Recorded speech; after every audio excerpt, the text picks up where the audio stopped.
We've all been there, Yeah. right?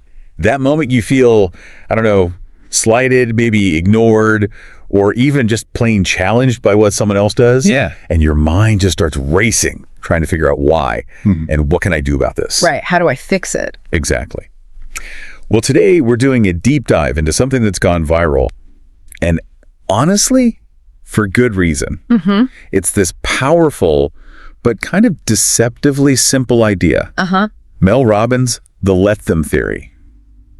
Seems to just cut through all that mental noise and offers, well, real emotional freedom. It really does. We've been digging into her work, mainly the book, to get past just the sound bites you see online and really understand what's going on underneath. And it's pretty fascinating, isn't it? How just two little words, let them, can genuinely shift your whole perspective. Totally. So our mission today really is to explore where this theory came from, what it actually means, like beyond the surface level, and how you can practically use it. How you can use it in your life to maybe cut down on the overthinking, the emotional dependency, and sort of move from trying to manage everyone else Yeah, exhausting. to really mastering your own inner world, which sounds way better. Definitely sounds better. So, okay, we hear the phrase, let them, everywhere now, it seems.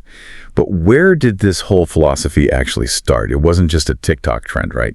It came from something deeper. Oh, absolutely. It stems from a really personal aha moment Mel Robbins talks about quite openly. Okay. She describes this time she felt really properly left out because her own kids hadn't invited her to something they were doing. Ouch. Yeah. Right. And instead of going down that rabbit hole of anger or hurt, which, let's be honest, is pretty common for most of us, she just had this sudden insight, let them. Just like that. And that little internal phrase, it wasn't about giving up or being resigned. It was more like a pivot. A pivot. How so? Towards empowerment, but through detachment. Letting go of the need to control their actions or feelings about her. Okay, that makes sense. But here's where I think it gets tricky for people, myself included sometimes. The mantra itself is so blunt. Let them cancel plans. Let them ignore your texts. Let them talk. Let them judge. Let them leave. Yeah, it's direct. Very direct. And my first thought hearing that is, wait, does this mean I just become a doormat? Do I just let people walk all over me? Or just, passively accept everything? Yeah. How does she address that? What is this theory not? That is such a crucial point. And yeah, it's probably the most common misunderstanding right off the bat. Right. So let them is absolutely not about avoiding necessary confrontations. It's not about dropping your boundaries altogether or playing passive-aggressive games. Okay. Actually, it's kind of the opposite. Mel points out that our struggle, our inability to just let them often comes from really basic human stuff. Like what? Well, things like a deep-seated need for control, or maybe a fear of rejection. Sometimes it's patterns we learned way back in childhood, or just general social conditioning telling us we should manage how people see us. That makes sense. And when we get stuck in those loops, always trying to micromanage what other people do or think, it just leads straight to burnout, right? Yeah. And people-pleasing, and this really unhealthy emotional dependency on getting validation or specific reactions from others. Okay, so if it's not about giving up or letting people treat you badly, what is it then? What's the actual core idea behind let them? Right. So think of let them as a boundary, but it's a boundary you set for yourself. For yourself, okay. Yeah, not as some kind of punishment for other people. It's about allowing others the space to be who they authentically are, even if you don't like it or agree with it. And choosing to observe their actions, their words, whatever it is, rather than having that immediate knee-jerk emotional reaction. So observing instead of reacting. Exactly. At its heart, it's really an exercise in what psychologists might call psychological flexibility. It's recognizing, okay, I can't actually control what they do or say, but I absolutely can control how I respond. It's a conscious choice to just watch for a second without instantly getting emotionally tangled up in it. Okay. And doing that, it reclaims your mental space, your emotional energy. That energy you were spending trying to figure them out or change them. Yeah, all that wasted energy. Precisely, you get that back. And the goal is to reclaim your time, your energy, your inner peace, really. You create this mental space to focus on what you genuinely can control. Which is? Your own reactions, your own values, what you do next, your next strategic move, if you want to think of it that way. Okay, that actually sounds incredibly freeing when you put it like that. Liberating, even.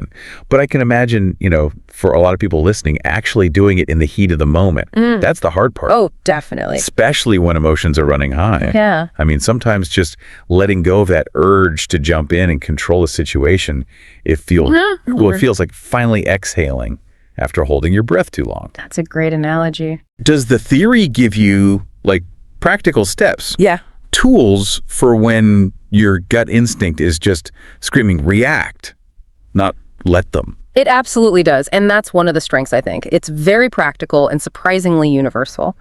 Mel gives really clear, actionable ways to apply it across different parts of life. She really translates the philosophy into, what do I do right now?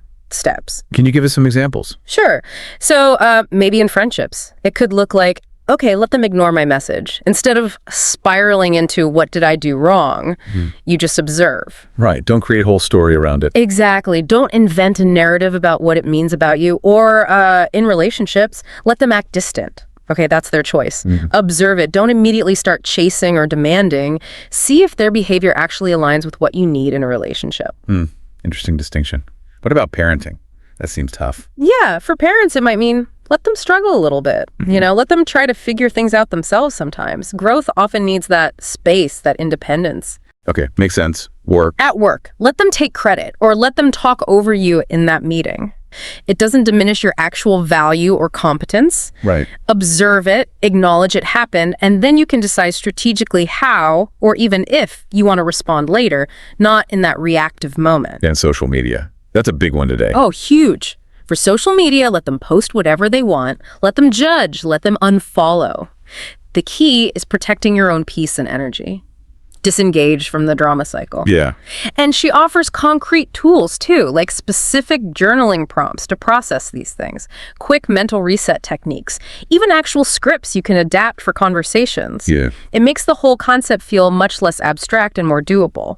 So it really is about bringing the focus constantly back to you, your reactions, your energy, your well-being. That seems to be the immediate payoff. Exactly. That's the immediate win. But if you start doing this consistently, applying let them more often, what are the sort of ripple effects, the bigger transformations people might see? Well, connecting it to the bigger picture. Once you genuinely start letting go of that need to control other people, something pretty profound starts to shift internally. Okay. You stop trying to micromanage the entire world around you, which is impossible anyway. Right.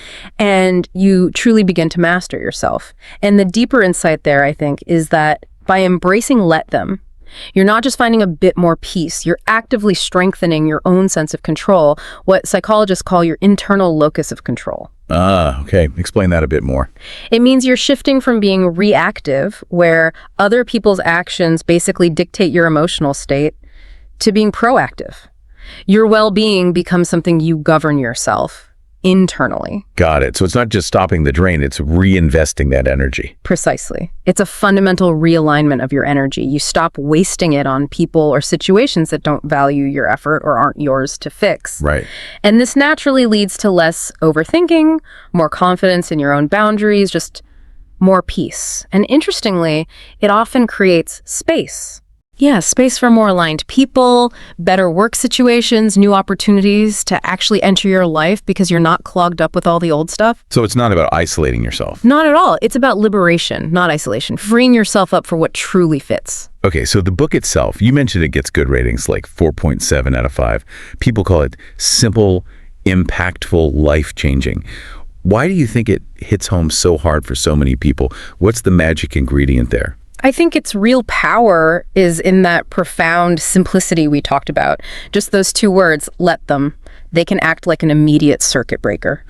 A circuit breaker for what? For rumination.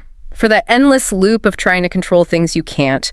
It forces you, just for a second, to disengage from the uncontrollable. Right. And that instantly frees up mental bandwidth. It's almost like a tiny micro-mindfulness exercise specifically for emotional detachment. That's where the power lies, I think. And Mel Robbins style helps too. Definitely. Her voice is incredibly relatable. She writes like she's a friend who just gets the struggle with overthinking and people-pleasing. Yeah. And the real-life examples she uses about her husband, her kids, her career, they really make the theory concrete. Plus, the actionable tools mean you feel equipped, not just inspired.